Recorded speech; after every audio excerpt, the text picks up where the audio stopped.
आज आपण अपूर्णांकाची बेरीज सोप्या पद्धतीने कसे करतात हे पाहणार आहोत।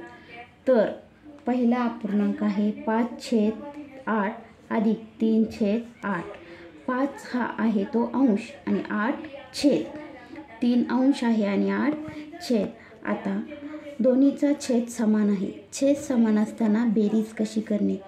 तर जेव्हा छेद समान आहे तो छेदामध्ये लिहायचा, तर आपण 8 लिहिणार आहोत आणि अंशांची सरळ बेरीज करणार आहोत। 5 अधिक 3, 5 अधिक 3 यांची बेरीज केली असता 8 येते आणि छेदामध्ये 8। पुन्हा याला संक्षिप्त रूप आपण देणार आहोत, 8 एक 8, तर उत्तर आले 1/1 म्हणजे 1। तर छेद समान असणे अजून एक उदाहरण आपण पाहत आहोत। 4/5 अधिक 6/5। यामध्ये 4 अंश आहे, 5 छेद आहे, अधिक 6 अंश आहे, 5 छेद आहे। दोन्हीमध्ये छेद कसा आहे? समान आहे। छेद एकदाच लिहायचा आणि अंशांची बेरीज करायची।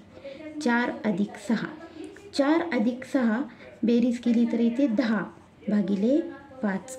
आता 10/5 ह्या अपूर्णांकाला आपण संक्षिप्त रूप देणार आहोत। 5 एक 5, 5 दुने 10, 2/1 म्हणजे 2।